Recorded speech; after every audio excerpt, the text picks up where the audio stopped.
Welcome guys my movie review channel. र आज तपाईँको लागि एउटा न्यू मुभी लिएर आएको छु जुन हाम्रो तमिल मुभी हो। यसको नाम कृपु हो और यसको लिड रोलमा भनेको तपाईँको धेरै टाइमपछि ब्याक आउनुभएको सूर्य हो। यो मुभी भनेको तपाईँको एकदमै बेस्ट ट्रेडिसनल र कल्चर रिलेटेड बनाएको हो एन्ड इन्जस्टिस रिलेटेड पनि। सो हामी ढिलो नगर्दा ट्रेलरको एक्सप्लेन गरौँ न त। सो स्टार्टिङ हुन्छ हाम्रो एउटा जङ्गलको पौराणिक कथाबाट। पहिला कोर्टको सिनहरू हुन्छ जुन कोर्टको भनेको तपाईँको एकदमै हो जुन प्रोटेस्ट र त्यो हुन्छ त्यो एकदमै बेग्लै टाइपको सिन हो। तर मुभी भनेको कन्सेप्ट भनेको एकदमै तपाईँको ट्रेडिसनल स्पिरिचुअल सबै कुराहरू लिएर छ, एकदमै जस्टिस रिलेटेड। सो मुभीको यो स्टार्टिङ भनेको एउटा जङ्गलको मैले जुन स्टार्टिङमा भने अनि जङ्गलको भनेको एउटा कबिला हुन्छ जसको अब धेरै कुरा हुनसक्छ, बिजनेसम्यानहरू लाइक यहाँ प्याउन या केही गर्नको लागि त्यसैको लागि केस लडिन्छ। यसमा सूर्यको लिड रोल भनेको तपाईँको वकिलको हो। तर यहाँ उहाँको अर्को दुई टाइपको तपाईँको उहाँको पार्ट हेर्न पाउँछ। एउटा तपाईँको जस्टिसको लागि सिम्पली रुल र रेगुलेसन फलो गर्ने र फेरि त्यो जस्टिस नपाएपछि आफ्नो हिसाबले ट्रेडिसनल र स्पिरिचुअल हिसाबले पनिस दिने सबैलाई। जुन कि तपाईँको अब अरू पहिला पनि भएछ कि अब जस्टिस सिधै पाएन भने त अर्को बाटो युज गर्नुपर्छ। अनि मुभीमा हेर्नुहुन्छ तपाईँले सूर्यको एकदमै फाइटिङ स्टाइल र त्यो गाउँको सिन जुन सबैले वर्सिप गरेको हुन्छ।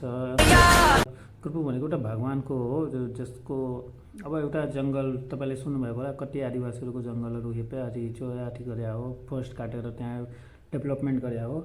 अनि त्यही कुरा लिएर यस्तो हुन्छ किनकि त्यहाँको वनजस्तु पनि त हानि हुन्छ, प्लस तपाईँको त्यहाँ बस्ने मानिसहरूलाई पनि गाह्रो हुन्छ किनकि उनीहरूको जेनेटिक त्यो हिसाबले डेभलप भएको हुँदैन सहरको मान्छेहरू जस्तो। अनि प्लस उहाँ डिजिजहरू धेरै आउन सकिन्छ पछि गएर।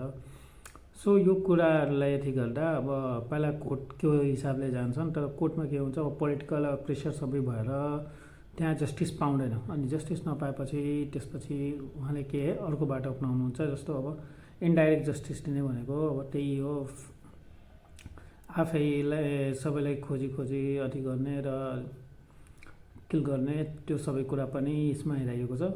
प्लस मुभीको भनेको एकदमै सिम्पली एन्ड फन्टास्टिक स्टोरी रहेछ किनकि तपाईँ इन्भाइरोमेन्टको लागि इफ केही गर्नु हुँदैन, डेभलपमेन्टको नाममा त्यसलाई अथी गर्नुहुन्छ।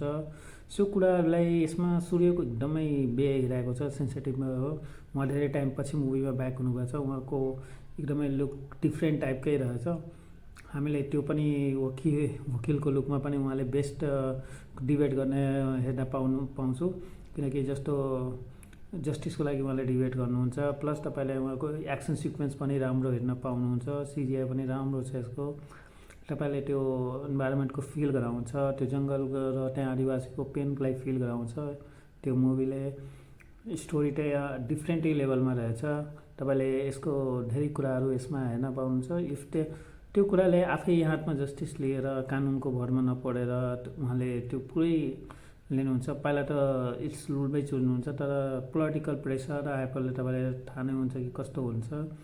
इफ तपाईँ केस हार्नुभयो भने अब अर्को रास्ता भनेको तपाईँको त्यही हो जुन मुभीमा हेराइएको छ। सो मुभी भनेको यही कन्सेप्टमा बढी घुमिरहन्छ।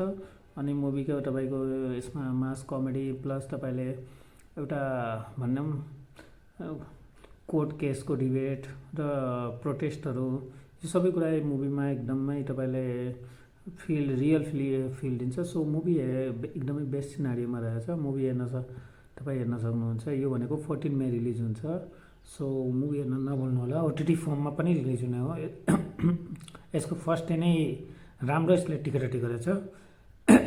अनि यो मुभी भनेको 130 करोड बजेटमा बनेछ, तर अहिले नै उसको मुभी रिलिज नभएकै ओटिटी फिल्म र सेटेलाइट राइट्सहरू 120 करोडमा अलरेडी सोल्ड आउट छन्। सो मुभी आउँदा त कतिको जाला भनेर यो तपाईँले एउटा म्याक्सिमम बजेट थाहा भइसक्यो बक्स अफिसको यसले थाहा भइहाल्छ। सो मुभीको स्टोरी एकदमै स्ट्रङ रहेछ, स्ट्रङ भाइब फिल दिन्छ। सो मुभी हेर्न नभुल्नु न। And thank you for watching my video. See you next video.